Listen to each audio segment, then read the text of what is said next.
Have you ever felt spiritually drained, like your faith is running on empty? Maybe you've been trying to juggle too much, or you're feeling disconnected from your purpose.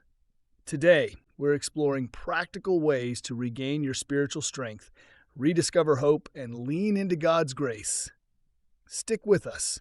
This conversation could be the reset you need. Welcome to Iron Strengthens Iron, where faith, wellness, and biblical truths come together to help men lead stronger, healthier, and more purposeful lives. I'm Dr. Kevin T Hattaway, a family physician, joined by my brother, Dr. Michael E. Hattaway, a clinical psychologist. Thanks, Kevin. Today's episode is a vital one because spiritual fatigue is something we all encounter, often without realizing it. Whether you feel overwhelmed by responsibilities, distant from God, or stuck in a rut, this episode is for you. We're going to share practical steps, biblical wisdom, and strategies to help you recharge your spirit and find strength again. Our scripture today is Isaiah 40:31. But those who hope in the Lord will renew their strength. They will soar on wings like eagles. They will run and not grow weary. They will walk and not be faint. This verse speaks to the promise of renewal when we place our trust in God. It's a reminder that strength comes not from striving harder, but from surrendering more. And Kevin, what stands out to me is the word hope. Often spiritual fatigue sets in when we lose sight of hope. This verse invites us to refocus our hope on God's faithfulness, even in seasons of exhaustion. Faith and exhaustion are not mutually exclusive. Let's take Elijah's story from 1 Kings 19. After his miraculous victory over the prophets of Baal, Elijah fled into the wilderness, overwhelmed and afraid. He even prayed, "I have had enough, Lord. Take my life." It's a raw moment of vulnerability. But God didn't chastise Elijah for his exhaustion. Instead, he provided for him, sending an angel with food, water, and instructions to rest. It's a beautiful picture of how God meets us in our weakest moments. Exactly. Elijah's renewal didn't start with a spiritual breakthrough, but with physical care, rest, and nourishment. That holistic care is something we can learn from, especially when we feel spiritually depleted. God doesn't expect us to soldier on without taking care of ourselves. It's a reminder that spiritual strength often requires stepping back, resting, and letting God minister to us in practical ways. When it comes to regaining spiritual strength, there's often a physiological aspect that we overlook. Stress hormones like cortisol can deplete our energy over time, leading to what some people call adrenal fatigue. While this term is debated in medical circles, the concept is clear. When we are under prolonged stress, our bodies, like our spirits, need intentional recovery. It's fascinating how intertwined our physical and spiritual health are. For example, have you noticed how difficult it is to pray or meditate when you're physically exhausted? Exactly. That's why small lifestyle changes can have a big impact. Something as simple as taking a 10-minute walk outdoors can reduce stress hormones, increase endorphins, and clear your mind. It's not just a nice to have, it's essential for spiritual clarity. So, Kevin, what would you recommend as practical first steps for someone who feels completely drained? Start small. Hydrate first thing in the morning, take breaks throughout your day to breathe deeply, and aim for consistent sleep patterns. Think of these habits as laying the foundation for spiritual renewal. When we talk about spiritual fatigue, we also need to consider its physical manifestations. Stress, for example, triggers cortisol production, which can lead to chronic fatigue, insomnia, and even immune system issues if left unchecked. These physical effects often mirror the spiritual toll we're experiencing. That's true, Kevin. And it goes both ways. Physical exhaustion can make it harder to connect spiritually. Personally, I find that physical activity like taking a walk can clear my mind and help me reconnect with God. Absolutely. Think of small changes as foundational steps for spiritual clarity. Stay hydrated, prioritize sleep, and move your body daily. These habits might seem minor, but they create the capacity for deeper spiritual renewal. From a mental health perspective, spiritual fatigue often mimics burnout. You might feel apathetic, like the things that once brought you joy or purpose are now burdens. One key sign is cynicism. It's a signal that your emotional reserves are running low. I can relate to that. When I'm overcommitted or neglecting my quiet time, even my work as a physician felt heavier. And that's where self-reflection comes in. I often recommend journaling as a way to process emotions and reconnect with your purpose. Just 5 minutes of writing can reveal areas where you need to refocus or let go. And don't underestimate the power of boundaries. Saying no to certain commitments can create space for God to renew your spirit. Jesus himself modeled this. He withdrew regularly to rest and pray. Spiritual fatigue often mirrors psychological burnout. Burnout occurs when our output exceeds our input for too long, whether it's emotional, physical, or spiritual. One sign to watch for is cynicism, when things that once brought joy or purpose begin to feel meaningless.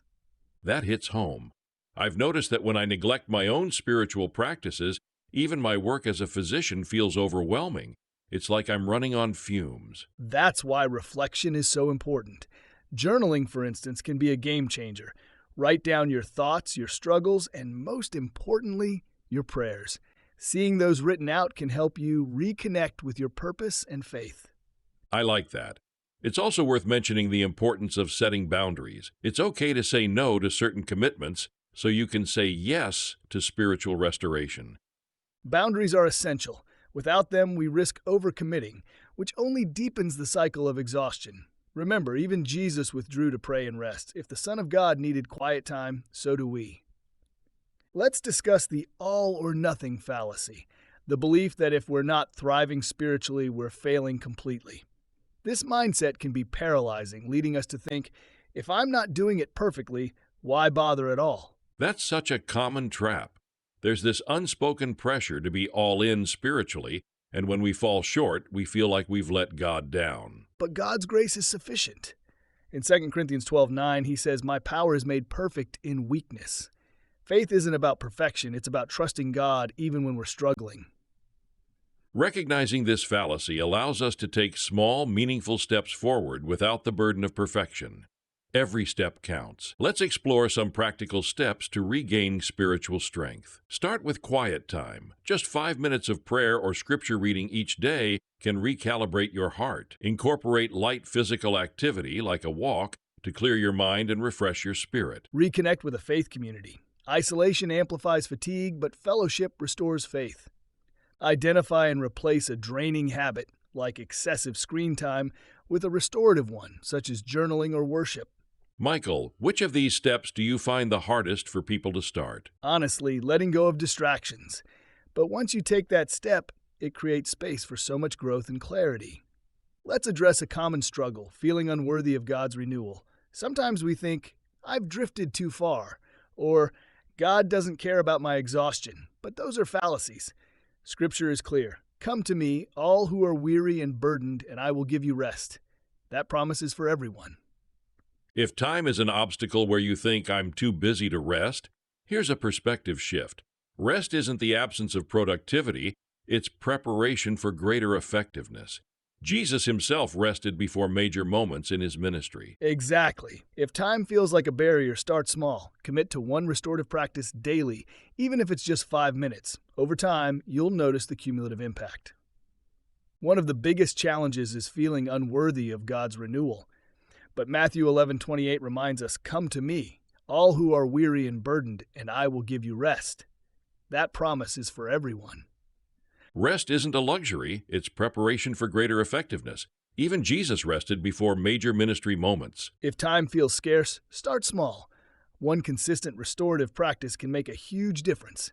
Isaiah 40:31 reminds us that God renews the weary. You're not alone in this journey, and his strength is always available.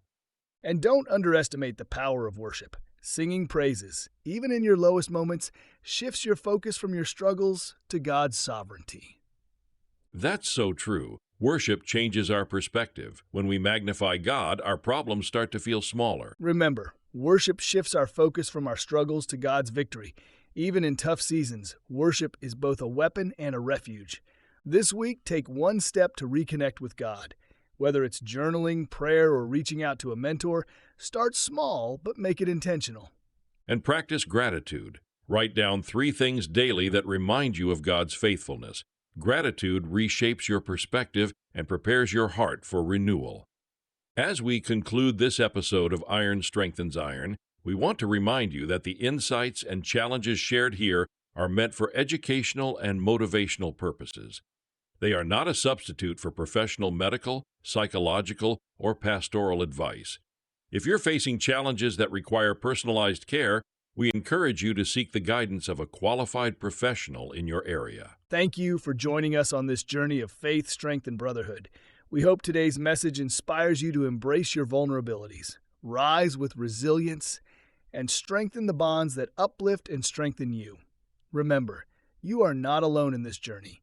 Together, we grow stronger. Thank you for joining us on Iron Strengthens Iron. If today's episode encouraged you, share it with someone who needs it. Don't forget to subscribe. Visit us at ironstrengthensiren.com to stay connected and access all our resources. We'll see you next time on Iron Strengthens Iron podcast. Stay strong in faith and wellness. Join a growing community of men committed to faith, wellness, and purpose. Consider supporting us on Patreon at patreon.com/ironstrengthensiren to help us continue this mission. By joining our Patreon, you're not just supporting a podcast, you're becoming part of a movement, enriching your relationships, strengthening your walk with God, and building unbreakable bonds of brotherhood. Until next time, keep strengthening, stay resilient, and remember, as iron sharpens iron, one man strengthens another.